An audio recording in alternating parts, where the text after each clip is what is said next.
Hey guys, it's Christine from See You Next Tuesday, and today I'm with Avery, and we're at Avery's house. Thank you for having us. Of course, it's a pleasure. Yes. So today we're just going to sit down and chat. About a month ago, I had the honor and the pleasure to attend Avery's first show called One Night Only, and it was beautiful and gorgeous and amazing, and we'll include some clips in here.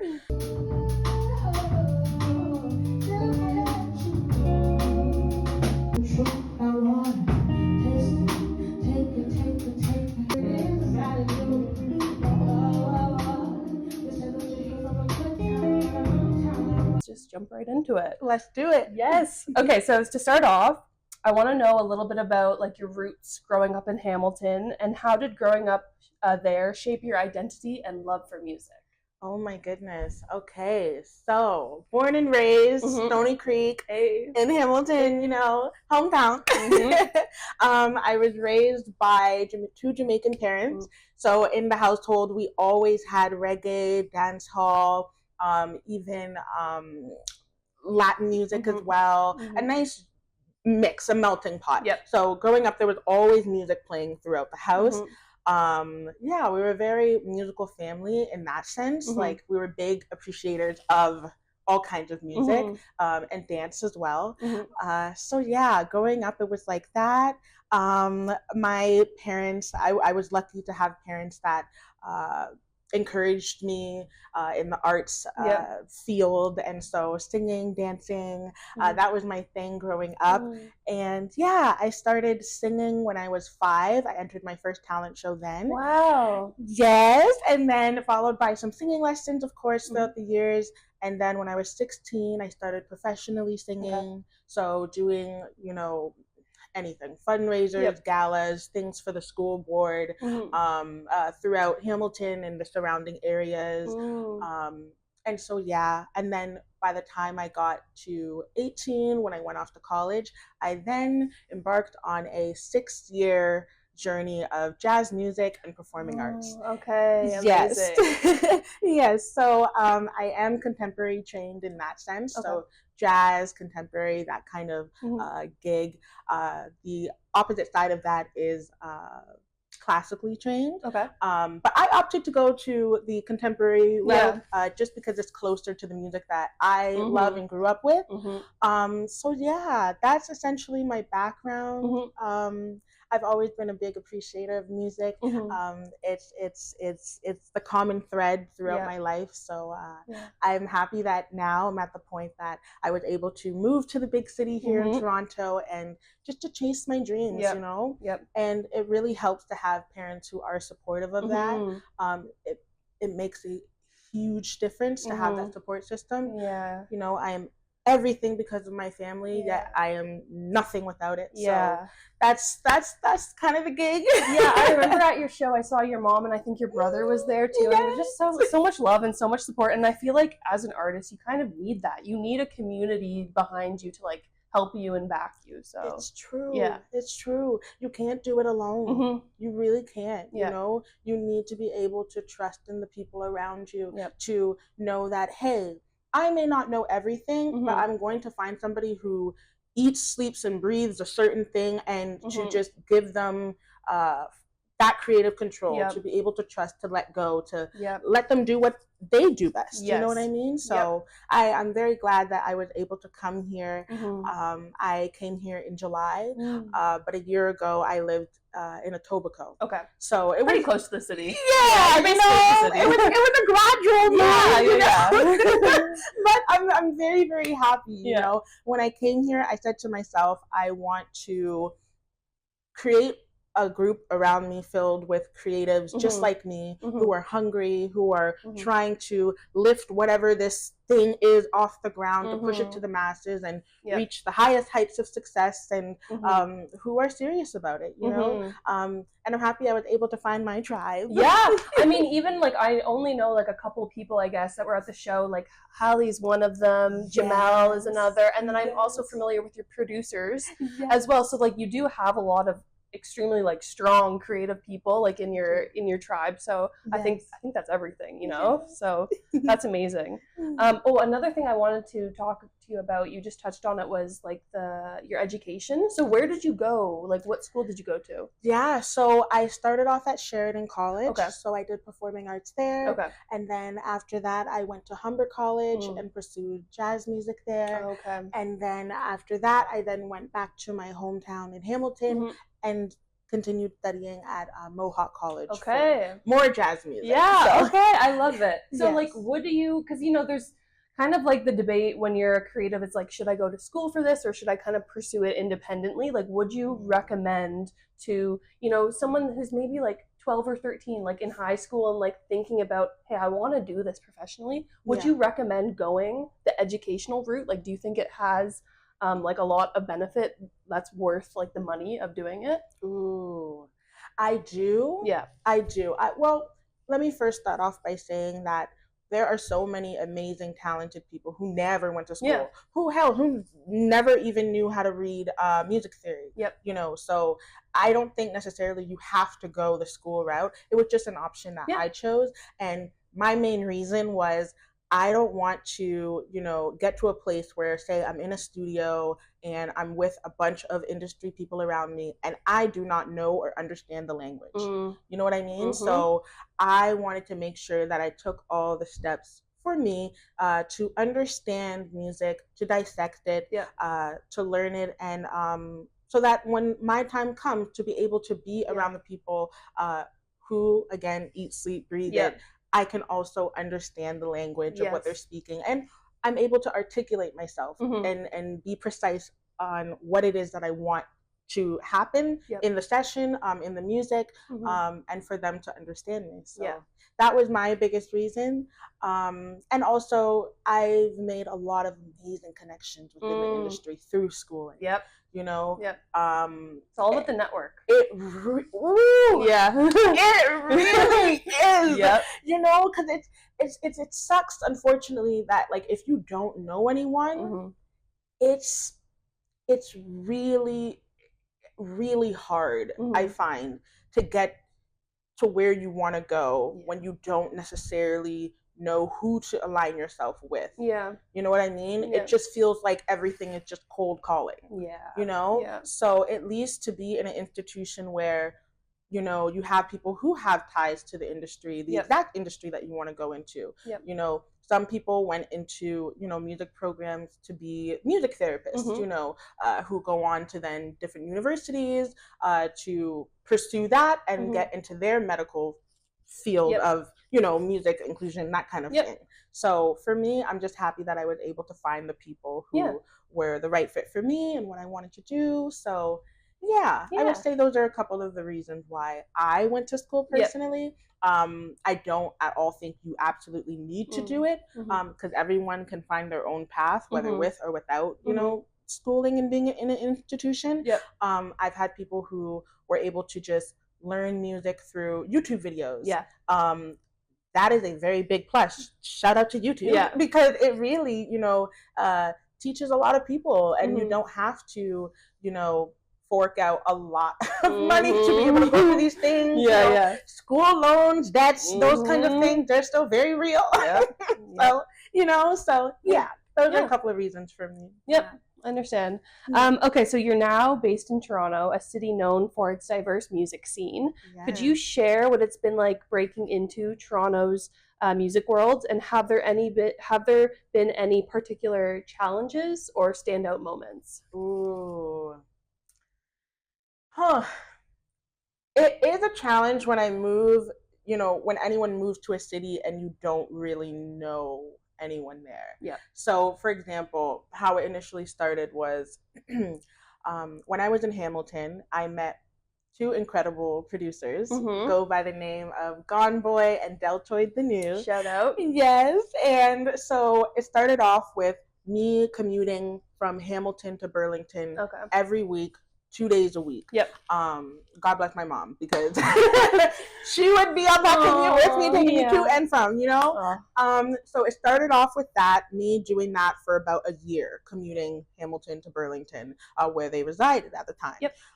And then by the end of the year, we said, hey, like, let's give ourselves the fair fighting chance of actually doing this, professionally and for a career. So let's all move. Let's move to the big city.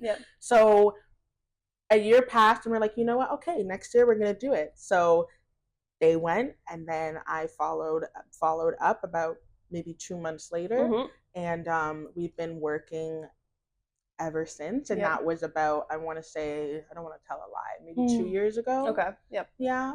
And so at least when I came here, you know, it was the same thing for the three of us, them two together and me. Just trying to find our community. Yep. Putting ourselves out there, seeing what sounds we like, who we like to connect, who we would like to connect with. Yep. So it was a bit difficult just because I knew, well, one, I didn't know what I needed as far as, okay, I know I want a bunch of creative people around me, but I don't really know, okay, in order to do this, would I need a creative director or would I need a manager? You know, I know at that time I wasn't in need of a manager. It just wasn't necessary, just based off of the place that I was at. But I'm like, I know I need help, you know? So for me, I was able to find my creative director in a really odd but really cool way. Oh, please tell us. Okay. Sounds like such a story. Yeah, so essentially, I was on Facebook, and there is this group chat or group page called Women Who Freelance. Okay. So she's in it. Okay.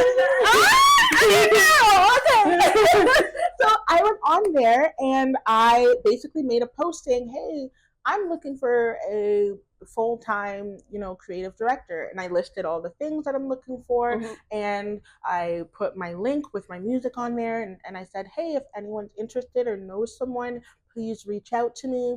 And so I was like, okay, I put that, posted it, and then the next day I got a reach out on Instagram from a wonderful, wonderful woman named Jamel May. And she said, hey, you know, I saw your post online. Well, actually, she said, my friend saw your post online and she reached out to me. And she said, hey, this is a person you really want to connect with. You really want to check her out, see for yourself, and then see what you want to do afterwards. So she reached out to me, and she said, I would love to meet you and just like even have like a conversation with you to see, you know, if you would be interested in working with me. And I had, you know, the meeting with her, and it was a match made in heaven, and we've been inseparable ever since, you know. And that was earlier this year. Wow. Yeah. And from that time till now, to see what we were able to accomplish, you know, it was so full circle. And even the first person, because she mentioned it was her friend who saw my post. Okay.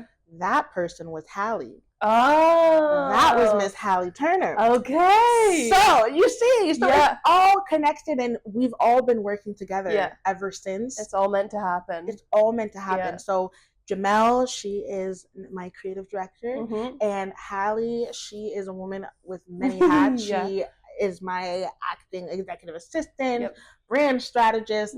I know there's so many names. Stylist, like, you know, there's so many things, but I'm just so grateful, you know, and a part of it was divine timing, you know, God, whatever you believe in, like there's always a sprinkle of that, because whatever the powers that may be, they see your effort. Yes. You know, they see your effort, and it's not falling on deaf ears. You know, something will happen. It can't not happen if you keep on trying. I'm getting chills right now because I totally believe that. Do you know? Yeah. So I'm very grateful, very blessed to have those girls in my life, and those amazing producers as well. Yeah, I feel like the universe always rewards effort, you know? Yes, it does. Yep. You know, so that's my little story. I love it. Yes. Okay, I want to start getting more into discussing your music. Okay. So you have mentioned icons like Aretha Franklin, Aaliyah, and Bob Marley as inspirations. Yes. How do their sounds and stories resonate with you, and how have they influenced the music you create? Oh my goodness. For me, it's all about tone. Yeah. It's all about tone. It was never for me about the riffs and the runs and, you know, the crazy vocal acrobatics, you know, that kind of thing. For me, it's about the storytelling and the tone. Yeah. You know what I mean? Bob Marley, one of the greatest storytellers of all time. You know, I grew up, of course, listening to him and singing a lot of his songs. And Aretha, her song "Respect" was the first song that I ever sang and in my life and performed it at my talent show at 5 years old. Oh my god, I wish I could see that. Oh my gosh, that's a story in itself. I froze, and then the crowd started singing, and then I picked back up when I, finally remembered the words. It's like a movie moment. That's so sweet. It really was. I do not want to go back to that time, but but it was a good time. It was a good time nonetheless. But for me, for me, it was always their tone. I found a voice within their music, and Aaliyah specifically, growing up, her voice, so angelic. I remember seeing her on the TV, as well as Usher. Those two. I love their music, and when I first started getting into, I guess like my own self-discovery of what I like, the kind of music that I would listen to, not just what my parents played throughout the house, but you go to school, you now want to know what's in, And so for me, it was always watching, 106 & Park on BET, and seeing them. So for me, I loved R&B, and they were my one of my first introductions to R&B, soul music, and then down the line growing up and seeing, who were their influences, and then trickling it back to, Aretha, Anita Baker, and Shaka Khan, and all those wonderful, great powerhouses, Luther Vandross, those kinds of people. So for me, it's all about the tone and the storytelling, So your sound combines R&B with jazz and reggae elements. It's so unique and soulful. So how did you develop this signature style, and what are you hoping listeners feel when they hear your music? Oh my goodness. Okay, so for me, I would break it down like this. Growing up, it was always reggae music. That is my culture. That is what I grew up on. That is what at the time, all I've ever known. So that, to me, I always wanted to incorporate that. And that one felt the most natural. And then growing up, developing, my own sense of, okay, what do I want to listen to? Definitely I gravitated towards R&B. So I'm like, okay, check. I know I want some of that in there. And jazz music, that came at a later date. That was something that it chose me. I didn't choose it, So I learned about jazz music through my education and schooling. And so for me, I'm like, wow, I actually quite like the way that my tone sounds, using, jazz vocal technique. So with scatting and, and all those different scales, I'm like, okay, I now know what I want my tone, my sound to emulate, and to then, hopefully one day make it my own sound, which I feel like I'm at that point now, that I'm able to identify what it is that my sound is. So it is absolutely a fusion of these three powerhouse genres of R&B, jazz, and reggae. And even if it's, a traditional R&B sound, you will always hear those jazz, melodies on top, and if I can sprinkle in a little scat here and there on anything that I do, I'm super happy for that. You're reminding me, when I was at your show, I was there for your what's it called, sound check, and I was hearing you scatting, and I'm like, okay, we need to record this right now. Like, this should be a song in itself. Like, it's so beautiful. Thank you so much. Thank you. That for me, that one feels so innate and it just comes out of me, and sometimes I don't know what's gonna come out of me. So that's my frequency of how I like to channel my art. So what is scatting? Like, could you explain? Oh gosh. Okay. Because it's so beautiful and I love hearing it. I just don't understand. Like, is it just like improv? Yes. Yeah. It is. Yeah. It is. It is exactly that. Improving. And I mean, it's tough. I don't really know what else to say other than, yeah, you improv, you feel the music, and you just da da da da, and then just just kind of goes into I could listen to that on the loop. It's so beautiful. I love it so much. Thank you so much. But yeah, definitely shout out to the schooling, shout out to my professors, at Humber and Mohawk. They definitely gave me a crash course on, the scales and how to be able to scat and know where you're going. You can make sure that it is calculated, so you're not just kind of going all over the place. Okay. So yeah, it's basically like, for music theory, I feel like it's very helpful when you're improvising and you are scatting, because you essentially have all the tools in your coloring book, right? You have a whole array of colors to choose from based on, what in the theory.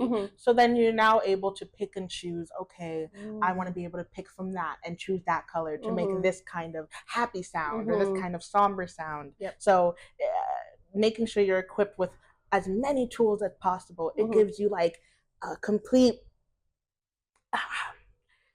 it makes the world just endless, of possibilities of what you could sound like or what you'd want to emulate. So yeah. I love it. Awesome. Many of your songs, like Us, explore themes of love, self-reflection, and vulnerability. How do you decide which emotions and stories to bring into your songwriting?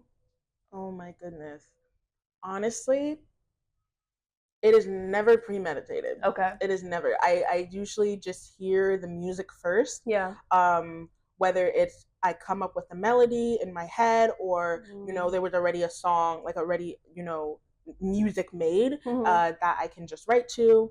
But it just, as cheesy as it sounds, it just flows out. Yeah. Yep.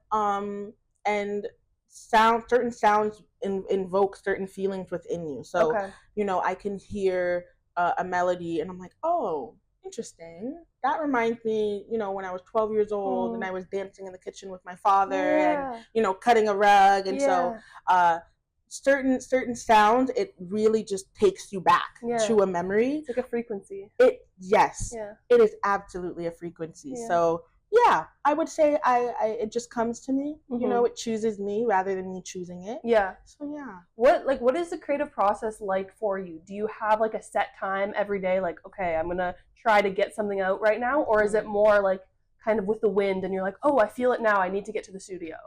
Ooh, that's good. Yeah. As much as I would love to have it super like disciplined, like, okay, at this time I'm gonna do this and I'm gonna forcefully write something. For me, I don't work like that. Doesn't work like that. Yeah. You know what I mean? It's more so, I could be, I don't know, going for a walk throughout the city and I'm like, oh, okay, I hear a melody and I'll sing the melody and quickly I'll be like, okay, I gotta voice note this because if I don't voice note this, then it's gonna be gone. I'm gonna lose it by the end of the night. So for me, it's like it comes to me and then I quickly have to voice note it and get it down. Yeah. So yeah, it's like you're like a radio, like tuning into frequencies, and you're like, oh, I caught something, like I need to make something out of it. That's really cool. So true. Yeah. Yes. Okay, so I want to ask about what's coming next. Okay. Is there like an EP, like an album in the works? And if so, what can listeners expect in terms of themes and experimentation? Ooh, good question. Okay, so definitely there are some more performances coming up, more showcases very soon. Okay. Yeah, I would say, dare I say, this month. So I'm excited. yes, stay tuned for that. Okay. But for next year, I would like to say that by the end of the year, I will be able to have an EP. Okay. But I would be lying if I said that was my the thing that's at the front of my mind. For me, next year, I just want to create as much as possible because I am very new. I feel like for me, I want to put out some more singles. Yeah. Just to get more supporters, more listeners. I feel like for me, it's important that I'm able to develop my own supportive base and fan base, because I don't want to put out a body of work and it fall on deaf ears. Yeah, you know. true. So and it's not just me; it's bigger than me. There's so many people that are involved in creating such a body of work. So I just want to make sure that I take the time to develop that. And while I'm developing that, you know, still dropping my singles, you know, consistently. You have to feed us. You have to feed your fans. Yes, I know. Coming. Yeah. You know, definitely something coming out, you know, maybe in January, February time. Go. I'm excited. So so definitely stay tuned for that. I will be feeding you. Yes. Thank you. The full course meal. Yes. Lastly, you have a growing fan base that's very connected to your music. How has it felt connecting with fans who resonate with your sound? And what message do you hope they take away from your music? Oh my goodness. It really like chokes me up, and it really makes me feel like, wow, like you really like it. Like, you know, you really like what I have to say, you know? Because I know that for me, it's just like, it's my own voice, you know, and it's my own stories. So I know how I feel about it. It feels very therapeutic to get it out.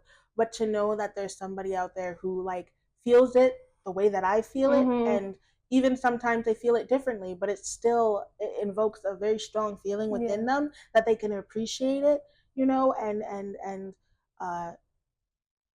I treat my music, you know, very delicately. I'm very fragile when it comes to that kind of stuff. So I treat it with tenderness and care, and to see that other people treat my music with the same tenderness and care, it makes me feel like, wow, you guys really see me and I see you, you know. And so it makes me feel very warm and very fuzzy inside and very grateful, you know, because there's so many different artists out here, you know, so many, and so to have been chosen to admire my music and to appreciate it in the same light that I hope, you know, one would appreciate it. No words can amount to that feeling. So I'm very grateful. I love that. Yes. I guess lastly, is there anything you'd like to plug? Oh my goodness, yes. So if you guys want to see me, what I'm up to, hear my music, or even some clips of me just singing, you know, you can check me out on Instagram at Honey Season. We'll tag on the screen. HUNNYSZN, as well as my TikTok, Honey Season as well. And on there, you'll be able to find my link page to all of my streaming services, Spotify, Apple Music, YouTube, and all those kinds of stuff. So yeah. Amazing. Okay, well, thank you for chatting with us today. Yes, thank you so much for having me and for coming to my home. You know, thank you. Thank you.